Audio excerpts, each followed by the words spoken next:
જય સ્વામિનારાયણ. જય સ્વામિનારાયણ. જય Swaminarayan. Good afternoon and welcome back to our channel again. બધાને જય સ્વામિનારાયણ, જય શ્રી કૃષ્ણ, રામ રામ, જય માતાજી, રાધે રાધે, સીતારામ, જય જિનેન્દ્ર, જય સ્વામિનારાયણ. જય સ્વામિનારાયણ. રોટલી સવારને શાંતિ શાંતિ લાગતી હતી આશીષ. ઊંઘ થઈ ગઈ સર 3 કલાક સૂઈ દઉં થઈ ગઈ ઊંઘ સરસ. કેમ કે આજે છોકરાઓ ગયા છે પપ્પા જોડે બે, એટલે નકરી હોય તો દોડધામ ને અવાજ ને એવું થતું હોય. પપ્પા આજે વિક્સટન બાજુ ગયા છે આપણા જૂના એરિયામાં. બે છોકરા ને પપ્પા ત્યાં ગયા.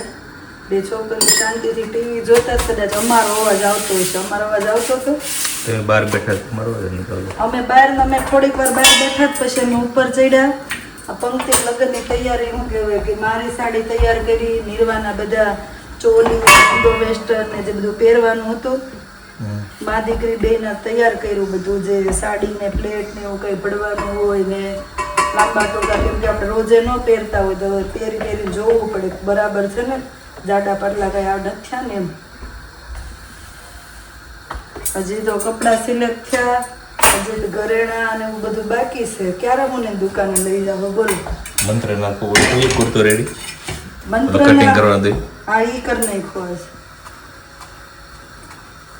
એમ ઓલમોસ્ટ તમારા બેને બધા કાઢી રાખ્યા છે, પણ તમારે પછી ઓલું કઈ ઘરેણા ને એવું બધું ને, અમારે બંગડી બ્રેસલેટ ને ઘરેણા ને બધું તૈયાર કરવું પડે. એટલે ફૂલ જોરશોરથી આપણે પંક્તિના મેરેજની તૈયારી ચાલે છે. કબાટમાં 2 ખાના ખાલી કર્યા કે બધું રેડી કરી કરીને એમાં મૂકતા જઈએ એમ. પાછું વચ્ચે આપણે જવાનું છે સ્કોટલેન્ડ. હા સ્કોટલેન્ડ 5 અમારે 5 શિપ બાકી રહી. 5 શિપ પૂરી થાય એટલે આમ તો 4 જ હવે રહી. એક તો એટલે નહીં આ સ્કોટલેન્ડ જવાનું છે તો હજી સ્કોટલેન્ડની તૈયારી બધી કરશું, ફરવા જવાની. અને અમે ગર્લ્સ ગેંગ એક દિવસ એક ટૂર પર જઈએ છીએ, વન ડે પિકનિકમાં. ગાંડાની વડેદાર પછી હાલશે અમને તો એ હું એટલે ત્યાં લગન આવી જાય. લગનમાં તો કાળા મીંડા જેવા થઈ જવાના છે. વન ડે પિકનિકમાં જાશું તો બીચ પર જાશું, ત્યાં ઓલા થઈ રહ્યું સ્કોટલેન્ડથી રખડીને આવશું ને દરિયા આવડે પહાડોની વચ્ચેથી. ત્યાં ઓલું શું કહેવાય કે મેં કીધું ખોટી બુક થઈ ગઈ, લગ્ન પછી બુક કરાવું હતું, પણ ત્યાં પાછા મમ્મીની વહી જવાનું થાય. કાળા મીંદડાથી શું ફેર પડશે? આપણે ઇન્ડિયન જ છીએ ને. આપણે ઇન્ડિયનનો સવાલ નથી, પણ મેરેજમાં ને એમાં કેવું આમ થોડું વ્યવસ્થિત લાગે તો સારું લાગે. આપણો એશિયનની સ્કિન બધા ફેર સ્કિન જ હોય બધાને. બ્રાઉન હોય, બ્લેક નો હોય.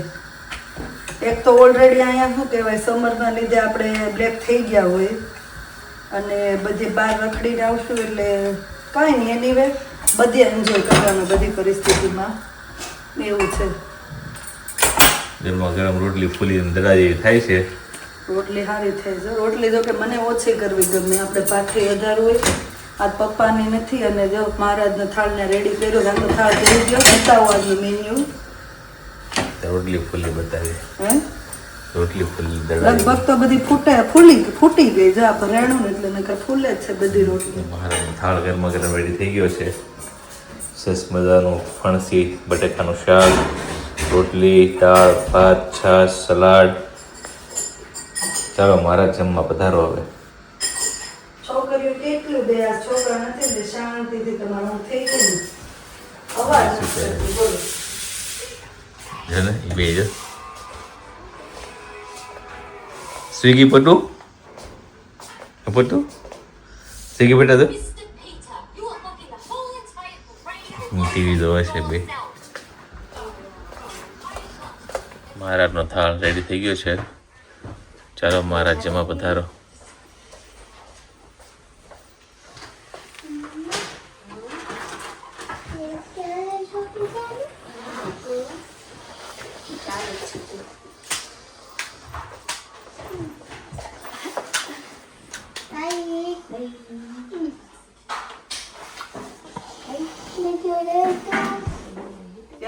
ખાઈ જાઓ લેન ભાઈ, ખા દેશે ખાને રીવા. આપણે બધા કાલ ખાધો તો ફુવા લઈને બેઠા. જો પાનનો આઈસ્ક્રીમ પણ સેમ પાન ખાતા હોય એવું જ છે. એક ચમ એટલે જ મેં તે દી ઓલાને કીધું ને, એટલે હકીકતમાં તમે આશીષ ને 3 ડબ્બા ઓલા મને ભરીને આપ્યા. મેં એમ કીધું ને પાનના ડબ્બા મસ્તી ને પાનનો નંબર 1 મને બહુ ભાવે. તો એ ઘડીકમાં અંદર જઈને 3 ડબ્બા ભરી આવ્યો હોત ને કે હાલ્યો એમ કીધું કોણે બોલો હમ. કેવો એમના શર્મિલે નહીં મેં કીધું શર્મિલે એમ કીધું ડબ્બા ભરી દે ઈ પેલા સીધો ભાગવા માંડ્યો એને કીધું નહીં પેલા લાડુબેન વાસણ મળ્યા છે ઉટકવા એ લાડુબેન વેકેશનમાં એવા બધો કામ શીખી જવાના છે રોટલી શીખી કામ શીખી જવાનું છે તારે રોટલી ભાખરી શાક દાળ ને ભાત ખીચડી ઓકે ને મમ્મી મળ્યા કૂતું મારવા અમે ખાઈ પી રાઉન્ડ મારી લઈ થોડું બુકિંગ કરી લઈ પછી રહી દો કુકર નો ઉટકતા આવડે તો રેવા દે મૂકી દઈશ લઈ લે દૂધ નોડે તો પછી ગમી કે મમ્મી ઉઠી નાખે હરખું ન થાય ને રેવા દે નળ ધીમો રખાય નિર્વા થોડો ખાવ ધીમો કરી નાખી પાણી બચાવો તો પાણી તમને બચાવશે હા જરૂર પૂરતો નળ ખોલાય છે આપણે જે રિક્વાયરમેન્ટ હોય ને કામ કરતા કરતા એટલું નળ ચાલુ રખાય જોવાય મારે એટલા ફ્લોની જરૂર છે તો એ પ્રમાણે ફ્લો ચાલુ કરાય જળ એ જીવન છે ખબર છે જળ એ જીવન છે પોતું કરી નાખ્યું તમારે ઓલું જવું છે તો પગલા પડશે પાછું કરી નાખજે દરવાજો ખુલ્લો રાખો ને હુકાય પોતું કહો ને આખું બંધ થઈ ગયો દરવાજો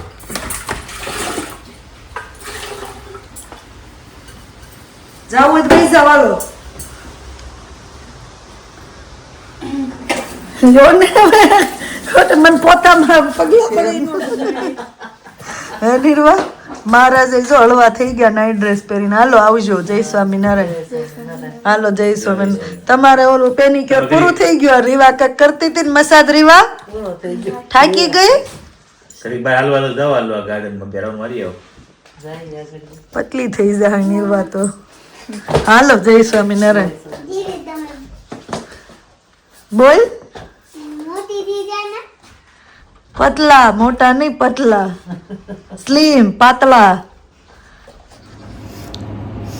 ચાલો તો આવી ગયા છીએ જોબ પર અને કામ ચાલુ કરી દઈએ નાઇટ છે તો નાઇટ પૂરી કરીએ અને મળીએ પછી કાલે સવારમાં તો જોતા રહો આગળ આજે તો શું કહેવાય ફેમિલીનો જે રીતે ખીમજીભાઈની રિક્વેસ્ટ હતી કે તો ફેમિલીનો વ્લોગ બનાવો તો આપણે ધીમે ધીમે ચાલુ રાખીએ અને ચાલો કાલ કન્ટિન્યુ કરીએ હવે મળીએ કાલ સવારમાં તો ફાઇનલી આપણે જોબ પૂરી થઈ ગઈ છે ને જો બેઠા છીએ આશીષની રાહ જોઈને હવે આશીષ આવે એટલે જઈએ ઘરે અને વેધર અચાનક ચેન્જ થઈ ગયું છે તો અઠવાડિયું 15 દિવસ એટલી ગરમી પડી ને આજે તો પાછું બધાને જેકેટ પહેરવા પડે એટલો ઠંડો પવન અને ઠંડી લાગે છે અને વચ્ચે તો એવું હતું ને કે ગરમી એટલી હતી કે ઇન્ડિયા કરતાં વધારે ગરમી લાગતી હતી જ્યારે આપણે હિરલબેનની ત્યાં જમવા ગયા ત્યારે લાસ્ટ વીકમાં જ અને અત્યારે તો બધાએ જો જેકેટ પહેરીને એક સિંગલ પર્સન એવું નથી જેકેટ વગરનું રખડતું હોય એવું તો બધા જેકેટ પહેરીને આટા મારે છે ઠંડો પવન ને ઠંડી લાગે એવું થઈ ગયું છે જોઈએ હવે આશીષ આવે એટલે તો આપણે જોબ પરથી જો આવી ગયા છીએ અને શું કહેવાય કે હવે આજે નવા વ્લોગની તૈયારી કરશું પણ જે આપણે કાલે વ્લોગ મૂકેલો હતો લજાનિયાવાળા વ્લોગમાં એ વ્લોગમાં કમેન્ટ ચાલુ હતી અને મને થેન્ક યુ સો મચ કે દયાબેને કમેન્ટનો ઓપ્શન બંધ કરેલો તો કમેન્ટ કોઈ કરી નહોતું શકતું તો દયાબેન કરીને આપણા વ્યુઅર છે એણે આપણને કમેન્ટ કરીને કીધું કે આગળના વ્લોગમાં કે આ વ્લોગમાં કમેન્ટ નથી થતી એમ તો થેન્ક યુ સો મચ ઘણીવાર એવું હોય કે જોબનું પ્રેશર હોય કામનું હોય ઘરનું હોય તો વ્લોગ એડિટિંગ કર્યો હોય તો રહી ગયું હતું કમેન્ટનો ઓપ્શન ઓન કરવાનો તો થેન્ક યુ સો મચ અમને જણાવવા બદલ કે કમેન્ટ બંધ હતી એમ પછી આપણે સાંજે ઓપ્શન ચાલુ કર્યો અને એમાં એક મનાલીબેનનો મેસેજ આવેલો છે કે તમે જે લઝાનિયાની શીટ જે હોય રેડીમેડ આવે તો તમે શીટ પહેલેથી નથી મીન્સ કે બાફતા કે શેકતા એમ તો ના મેં એકવાર શીટને પાણીમાં બાફીને બી કરેલી હતી કાલે જે લઝાનિયા બનાવ્યા એમાં અમે કાચી શીટ મૂકીને કરેલા હતા પણ ટુ બી ઓનેસ્ટ તો પણ સરસ થયા હતા ને એકદમ જે તમે પહેલાં શીટ બાફીને કરો એવું જ મસ્ત ચડી ગયું હતું કેમ કે સોસીસ તમે થોડાક પતલા રાખ્યા હોય ને વધારે નાખો એટલે એ ઓવનમાં સોસીસના સોસ જે વ્હાઈટ ને રેડ સોસ નાખ્યો હોય એના કારણે પણ એ બફાઈ જાય જે પેલી આપણે લઝાનિયાની સીટ હોય એ, તો મેં આ વખતે કાચાનો કરેલો હતો. બંનેનો થાય છે પણ મને આ ઇઝી લાગ્યું. એમ જ કાચી સીટ બાફા વગરની કરવાની અને તરત ઝડપથી પણ થાય છે અને સારી પણ થાય છે. તો ટ્રાય કરજો તમે પણ. તો ચલો અહીંયા વ્લોગનો એન્ડ કરી દઉં છું. આજના માટે બસ આટલો નાનો વ્લોગ. આજે પાછું ફ્રેશ થઈને નવા વ્લોગની શરૂઆત કરીએ. ચલો મળીએ પછી નવા વ્લોગમાં. Thank you for watching and C you hour next vlog. જો વ્લોગ સારા લાગતા હોય તો જલ્દીથી લાઈક શેર સબસ્ક્રાઈબ કરી દેજો. ધ્યાન રાખજો તમારું. Bye bye.